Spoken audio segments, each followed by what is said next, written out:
Today I was thinking, I don't have that much time today. I'm not gonna be able to play a bunch. So I was thinking, rather than play today, what we could do is we could talk about some of just the decks in the format. I want to talk about like some of the strongest decks in the format, I think currently, and some of the things that you can play to climb. I think Zedley Sin and Freljord Ramp. I think these two decks are the pillars of the format. These two are the strongest decks in the format right now. And I think a lot of that is largely due to them just having win conditions that other decks can't really interact with well. So like the Freljord Ramp deck is just able to make a ton of stats really quickly and just kill you really quick with the stats. Whereas the Lee Sin deck is able to Voltron up a ton of stats and kill you really quickly with overwhelm damage the same way this deck is able to, but it sets it up and it protects it over the course of the game rather than ramping into it and then just bursting out the field and killing you. So I think these two decks right now are probably the two strongest decks in the game that you could be climbing with, which would be Lee Sin and Ramp. I think Lee Sin is probably the more complex of the two decks to play. So this is the Lee Sin list that I'm playing. And what I'll do is I'll post all of the deck lists in the description. But, so this list is pretty standard, I think. Lee Sin doesn't really have that many units. It's got Eye of the Dragon, it's got Mountain Goat, it's got Mentor of the Stones, which you can't really call this thing a unit. It's a 3-mana 1/1. You have Zed, and then you have Lee Sin and the unit off of Concussive Pomp. So really, you're a very unit-light deck. You don't have too many blockers, but you can get this unit into play, and you do a lot of good things to protect it. You have Bastion, you have Zenith Blade, you have Pale Cascade. You have all these ways to get this unit into play and then keep it safe. And then eventually you get this Lee Sin or you get this Zed into play. Or even I've had games where literally my win condition is Mountain Goat with Overwhelm. And you just Voltron it up, you give it a whole bunch of stats, and you protect it. They can't remove it between Bastion, between Deny, between Nopify. The Lee Sin just stays on the board and they can't get rid of it, and it overwhelms for lethal with Zenith Blade. So I think this is one of the strongest decks in the game right now. It's a little tricky to play, but it's very rewarding once you learn how to play this deck. So I think if you guys like having the type of deck where you're like thinking a lot about your decisions, you have to carefully plan your turns, and you have to figure out how you're gonna max out your spells while keeping your Lee Sin safe, this is a pretty good deck for you. So the other deck that we've been talking about, Freljord Ramp, I think this deck is pretty ridiculous right now. It's just so good at what it does. And what it does is it's just going to ramp. It's got Faces of the Old One, it's got Wording Stones, it's got Catalyst of Aeons, and it's just going to skip the early turns of the game, and then it's going to play Field of Rush as soon as it can. Or it'll play Trundle as soon as possible. Of course, it wants to play Trundle on turn 4. But what it's going to do is it's just going to get these cards into play so much sooner than the opponent can deal with them, and it's going to ride that advantage to victory. Like, generally, once Field of Rush hits play, there are a lot of decks that just straight up can't deal with this card. The Field of Rush hits play and the opponent just dies in a lot of situations. There are going to be other matchups where the Field of Rush is just the start of the game. But a lot of the time, against like some of the more aggressive decks, I think this deck really just does a great job of just shutting them out. It ramps so early, it's got Kindly Tavern Keeper, it's got Troll Ravager, and it's got Trundle, so it's able to set up these walls in the early game. And then just kill the opponent. You have so much damage. You have Trundle, you have Atrocity, you have Ledros, and you just get to it so much earlier than the opponent is reasonably able to deal with it. And yeah, I think that's Ramp. I think if you want to just play big units, Ramp is a very good deck for you. If you just want to ramp it, get to the late stage of the game, play expensive spells, play your Vengeances, play your Atrocities, this is a really solid deck for you. This deck is really powerful. I think you'll get some solid climbing in with this deck if you take some time to figure out how to play it. So these two, I think, are the two clear pillars of the format right now. But there is a deck there are a couple other decks that I want to talk about.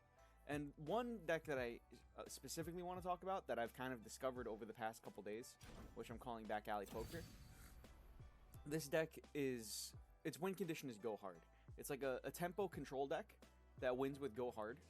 And it's able to control the enemy board, chip them down with Elise, chip them down with Dreadway deckhands, chip them down with Burn from Twisted Fate card. And then just kill big things with Crumble, with Vengeance, and you just have so much card draw that you keep finding these Go Hards, and you just wipe the board while incrementally healing yourself.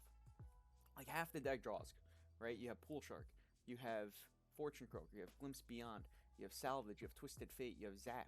You have so much card draw that you're just going to keep finding go hard, and you're just going to kill the opponent. So this deck is really sweet. It's a little tricky to play. This deck has like an actual below 10% matchup against Freljord Ramp. The matchup is actually abysmal. Like, it's not even worth playing a lot of the times, I feel like. You can win it in some spots, but it's so difficult. Everything needs to go right for you, and the Ramp player needs to not have any idea what they're doing. So I think these are some of the strongest decks. I guess I could talk about Tahm Kench a little bit. I think Tahm Kench is okay. I don't think... I probably should have... I have these three as tier 1. I probably should have put Tahm Kench as like tier 2 or 1.5. I don't think it really does enough right now to really stand out from other decks. It does an okay job at like walling off the aggro decks. So it's pretty okay at that. But I don't think it's like super notable. So I didn't include it here. But some of the other tier 1.5 decks we could talk about.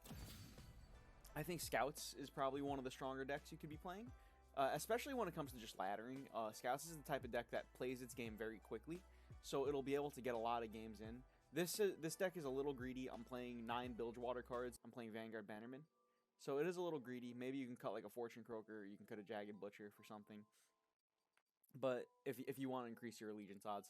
But really, this deck is just trying to curve out. You got turn 1, 1-drop. Turn 2, you have a Bright Steel or a Fortune Croaker. Turn 3, you have Laurent or Misfortune. Turn 4, you have Grizzled or Vanguard Bannerman. You have Quinn on 5. You have Cytherea or Genevieve on 6. You just want to hit your curve. You just want to go 1, 2, 3, 4. You're not always going to be able to do that in every game. But if you're able to do that, you're just going to build up so many stats. You can take good trades with your opponent, with value trades, with like...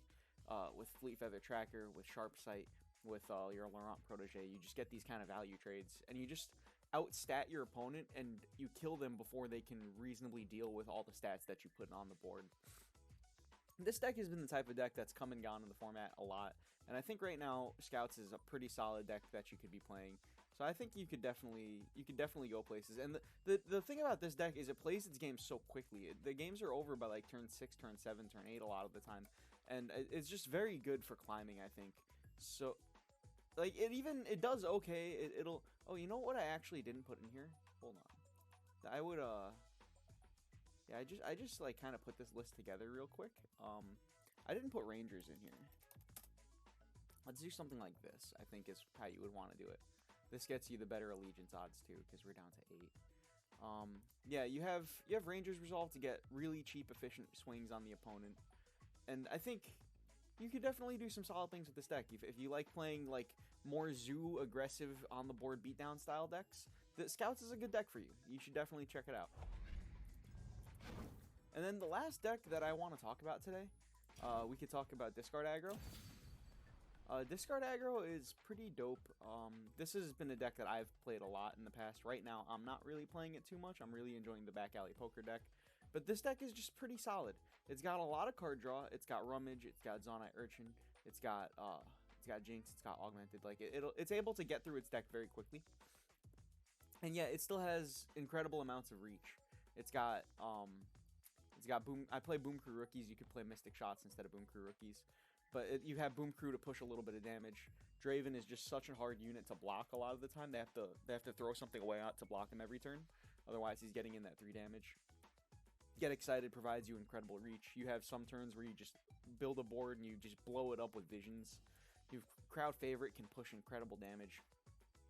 And Augmented, once you've run out of cards and you've played out your hand and you've got this strong board and you're beating your opponent up, then you play Jinx, where you play Augmented, and it just refills your hand, and it gives you so much extra value, and it'll draw you into more of your power cards, into more of your Rummages, more of your Jinxes, more of your Augmenteds, and you're able to just out-tempo people and burn them out.